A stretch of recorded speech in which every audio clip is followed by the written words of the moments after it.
ബീച്ചിലേക്ക് പോകുന്നവരുടെ പ്രത്യേക സ്ഥലത്തൊക്കെ നടന്നു പോകണം ഏറ്റവും നല്ലത്. വണ്ടികളൊന്നും അങ്ങോട്ട് ഇങ്ങോട്ട് പോകാനുള്ള സ്ഥലം പോലും ഇല്ല. നല്ല തിരക്കാണ്. ഞായറാഴ്ചയും കൂടെ ആയതുകൊണ്ട് പിന്നെ പറയാനില്ല. അങ്ങനെ ഞാൻ നടന്നുകൊണ്ടിരിക്കുമ്പോൾ നമ്മളെ പാണ്ടി സൈക്കിളിന് വരുന്നുണ്ട്. പിന്നെ സൈക്കിളും തള്ളിക്കൊണ്ട് അവനും കൂടി ഞങ്ങളിവിടെ നടക്കാൻ. റോഡിലെല്ലാം തിരക്കായതുകൊണ്ട് ഞങ്ങൾ ഷോർട്ട് കട്ട് എടുത്ത് ഈ വഴിയാണെങ്കിൽ നിങ്ങൾ നോക്കി വെച്ചോ, നിങ്ങൾക്ക് ആവശ്യം വരും. ഈ വഴി പോയി കഴിഞ്ഞാൽ നമ്മളെ ബീച്ചിന്റെ പാർക്കിങ്ങിലെത്തും. കുറച്ച് നടക്കാനുണ്ടെന്നുള്ളൂ, സുഖമായിട്ട് ബീച്ചിൽ കയറി കൂടെ. ഇന്നത്തെ തിരക്കിനെ പറ്റി പറയുകയാണെങ്കിൽ ഒരുമാതിരി തിരക്കാണ്. കൂട്ടം തെറ്റി പോയാൽ പിന്നെ നമ്മളൊന്നും കണ്ടുപിടിക്കാൻ പറ്റൂല. ബാക്കി റൈഡൊക്കെ ഉണ്ട്, നല്ല കിട്ടില്ല എക്സ്പീരിയൻസ് ആയിരിക്കുള്ളൂ. ആവശ്യമുള്ള ഒരു കയറിക്കോ. ഒരു റൗണ്ട് 100 രൂപ. ഇവിടെ ഏറ്റവും കൂടുതൽ ഡിമാൻഡുള്ള ഈ പറഞ്ഞോണ സാധനമാണ്. ഇവിടെ വരുന്നവരും പോണവരൊക്കെ ഇത് വാങ്ങുന്നുണ്ട്. ഒരു സാധനം കാണിച്ചാലെന്ന് പറഞ്ഞ നോംസ് എന്നെ കൊണ്ട് ഒരു ആനടുത്ത് പോയി. സംഭവം വേറെന്നല്ല, അതേപോലെ പിടിച്ചു വലിച്ചതിന് ഞാനെടുത്ത് തുമ്പി കഴിഞ്ഞ നാടും. ഈ മച്ചാൻ ഇപ്പോൾ ഇവിടുന്ന് പോയിട്ടില്ല കേട്ടോ. സുഹൈലിന് റൈഡി കയറണമെന്ന് പറഞ്ഞാണ് ഞങ്ങളോട്. അവനെ റൈഡി കയറ്റിയിട്ട് ഞങ്ങൾ വെറുതെ ജയന്റിന്റെ അടിയിൽ നിൽക്കുമ്പോഴാണ് മോനേശപ്പിനെ വീണ്ടും കണ്ട്. ദൈവത്തെ റൈഡ് കഴിഞ്ഞ് കിറിഞ്ഞ് വരണ്ട. അവിടെ നേരെ സ്റ്റേജിൽ പോയി. സ്റ്റേജിലെല്ലാം കിട്ടില്ല പരിപാടിയൊക്കെയാണ്.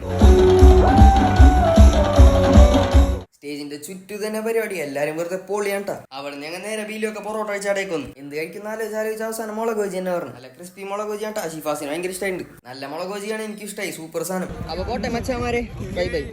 അപ്പൊ ഇനി ഫോളോ ആക്കാൻ മറക്കണ്ടാ. ബൈ.